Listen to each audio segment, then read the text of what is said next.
تالشی جنگل آقا. به جای هر لایک و ساب یه درخت از بایمی که دوست دارید رو میذاریم تا به یه جنگل بشه.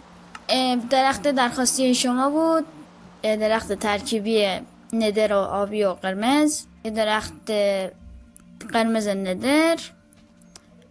چرا درخت ندر درخواست میکنید؟ با یه دونه هم هرچی عشقم کشید که درخت جنگل گذاشتم.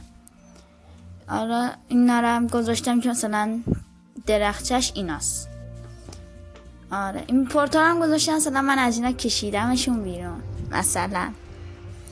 آره راستی لایک و ساب چقدر وقت شما رو میگیره آقا؟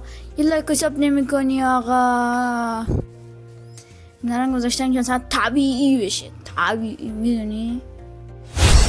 آره اگه خیلی نفر باید باشی لایک کن و تو کامنت ها بگو. من یاد باشد من باید ساب داشته باشی.